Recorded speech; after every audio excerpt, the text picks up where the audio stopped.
नमस्कार दोस्तों, स्वागत है आप लोग का हिंदुस्तानी स्पेशल के एक और नए वीडियो में। दोस्तों, जैसा कि आप जानते हैं कि जो चाइना के फॉरेन मिनिस्टर है वो अभी पिछले दिनों ही भारत के दौरे पे आए हुए थे और उन्होंने ये इच्छा जाहिर की थी कि जो नरेंद्र मोदी जी हैं वो चाइना जाएं।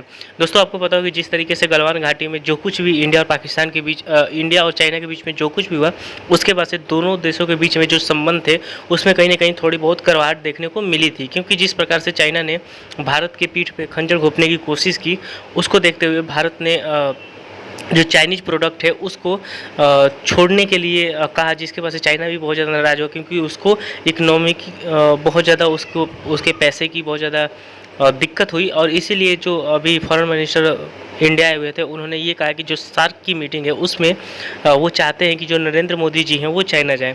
और चाइना ये बात जानता है कि नरेंद्र मोदी जी के सार्क मीटिंग में चाइना आने से जो चाइना में जो सार्क मीटिंग होने वाली है उसकी कितनी अहमियत बढ़ जाएगी, और इसीलिए जो चाइना है वो चाहता है। लेकिन दोस्तों, इसी के बीच में एक और बड़ी डेवलपमेंट हुई है कि जो हमारे जो फॉरेन मिनिस्टर है जयशंकर, वो अभी जो है वो श्रीलंका और मालदीव के दौरे पे जाने वाले हैं। तो दोस्तों, चलिए वीडियो में आगे बढ़ते हैं, देखते हैं कि इन दोनों टॉपिकों पर जो पाकिस्तानी मीडिया है वो क्या बात कर रही है। SAARC, South Asian Association for Regional Cooperation, आप जानते हैं इसके 8 मेंबर्स हैं। 8 में से 4 मेंबर्स जो हैं वो OIC के मेंबर्स भी हैं, जिनमें पाकिस्तान, बांग्लादेश, द मालदीव्स और अफगानिस्तान। दूसरे 4 मेंबर्स आप जानते हैं भारत, भूटान, नेपाल और श्रीलंका। OIC का जो ये काउंसिल ऑफ फॉरेन मिनिस्टर्स का सेशन आज और गुज़श्ता रोज से शुरू है और आज भी हो रहा है, 23 मार्च का दिन है। तो इसमें जरा देखते हैं कि सार्क जो OIC के मेंबर्स भी हैं उनकी कैसी पार्टिसिपेशन रही। और ख़ास तौर पे एक मुल्क के बारे में बात करना चाहूँगा। जहाँ तक अफगानिस्तान का ताल्लुक है, हम जानते हैं कि उन्होंने उनके जो एक्टिंग फॉरेन मिनिस्टर है वो नहीं आए, मौलवी आमिर मुत्तकी, और उनकी वजूहात कुछ समझ में आती भी हैं जो मैंने अपनी एक पिछली व्लॉग में डिस्कस की थी। जहाँ तक द मालदीव्स का ताल्लुक है, उनके जो फॉरेन मिनिस्टर हैं आजकल वो यूनाइटेड नेशंस जनरल असेंबली के प्रेसिडेंट भी हैं 1 साल के लिए। तो चलिए, उनकी कुछ मसरूफियात होंगी UNGA को लेकर, इसलिए वो नहीं आए। उनकी जगह जो उनके नंबर 2 हैं फॉरेन ऑफिस में, मोहम्मद खलील, वो आए। मोहम्मद खलील साहब को मैं ज़ाती तौर पे भी जानता हूँ, क्योंकि इन्होंने हमारे साथ ही इस्लामाबाद में उस जमाने में FSTI हुआ करता था, फॉरेन सर्विस ट्रेनिंग इंस्टीट्यूट, हमने और इन्होंने एक साथ ही वहाँ ट्रेनिंग ली थी। तो very nice guy, pro Pakistan. तो चलें, ये भी अच्छी बात हुई कि वो तशरीफ लाए। लेकिन बांग्लादेश का मामला दोस्तों समझ में नहीं आया, क्योंकि बांग्लादेश के साथ पिछले जब से इमरान साहब की हुकूमत आई है तो इन्होंने कोशिश की है कि आइस ब्रेक हो, और किसी हद तक आइस ब्रेक हुई भी। एक तो टेलीफोनिक गुफ्तगू भी हुई पिछले साल, फिर उसके बाद खतूत भी लिखे गए। तो मेरा ख्याल यही था कि जब ये OIC का सेशन होगा फॉरेन मिनिस्टर्स का पाकिस्तान में, तो बांग्लादेश के फॉरेन मिनिस्टर को भी आना चाहिए था या आएंगे, तो फिर उनके इस मल्टीलैटरल विजिट से फायदा उठाते हुए मार्जिन्स पे बायलैटरल मुलाकात भी हो जाएगी, उनकी मुलाकात आर्मी चीफ से भी हो जाएगी, और फिर एक कॉल उन पे वज़ीर आज़म पे भी हो सकती है। और ये फिर साल होगा जिसमें शेख हसीना जो बांग्लादेश की वज़ीर आज़म है वही पाकिस्तान आए, हमारे वज़ीर आज़म भी वहां चले जाएं। दिन वो चला रहे थे उसमें उन्होंने बहुत दफ़ा कहा कि ह्यूमन राइट्स वायलेशन के मामले में मैं बड़ा सख्त हूँ और मैं नहीं छोड़ूंगा, और ख़ास तौर पे सऊदी अरेबिया का जिक्र किया जब उनसे सवाल पूछा जाता था शहजादा मोहम्मद बिन सलमान के बारे में, और लोग इशारा करते थे कि जमाल खशोगी के कत्ल में वो मुलव्वस हैं। तो जो बाइडन का एटीट्यूड इंतहाई सख्त होता था और वो बड़ी मजम्मत करते थे। नतीजा ये हुआ कि जब वो 2021 में हुकूमत में आए तो आते ही उन्होंने पहली बात तो ये कि हौतीस के साथ, हौतीस को पहले जो डिक्लेयर किया हुआ था टेररिस्ट, वो ख़त्म कर दिया, और हौतीस को कहा कि जी अमेरिका भी बात करवाने के लिए तैयार है, आपकी बातचीत आपके साथ। और सऊदी अरेबिया को कहा कि हम आपके पास आपको ऐसे हथियार नहीं बेचेंगे जिस पे जाके तो आप हौतीस पे हमला कर सकें, क्योंकि आप ह्यूमन राइट्स वायलेशंस कर रहे हैं, मास किलिंग कर रहे हैं। शहजादा मोहम्मद बिन सलमान ने इस चीज को बड़ा महसूस किया, एक बेइज्जती महसूस की, जिल्लत महसूस की। दूसरी तरफ यह भी हुआ कि इजराइल यहाँ पे मुख्तलिफ ममालिक में उसने अपने पांव फैलाने शुरू किए, उसके ताल्लुकात बेहतर होने शुरू हुए और अमेरिका ने आहिस्ता आहिस्ता मिडिल ईस्ट से अपने आप को थोड़ा दूर करना शुरू कर दिया। जहां तक हौतीस का ताल्लुक है, उनके चूंकि मिसाइल और उनके ड्रोन्स वगैरह हमला करते थे, तो डोनाल्ड ट्रंप के वक्त में ही उन्होंने सऊदी अरेबिया को बहुत सारे पैट्रियट मिसाइल वगैरह दे दिए हुए थे ताकि वो हौतीस के खिलाफ अपना दिफा कर सकें। दे दिए से मुराद मेरी कि उनसे पैसा कमाया, तेल लिया, डॉलर लिए और ये उनको हथियार बेचते थे।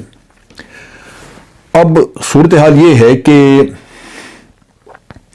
सऊदी अरेबिया अपनी सिक्योरिटी के लिए अमेरिका के ऊपर बहुत डिपेंडेंट है, उसका इन्हिसार है, वो उनसे वेपन्स लेता रहा है।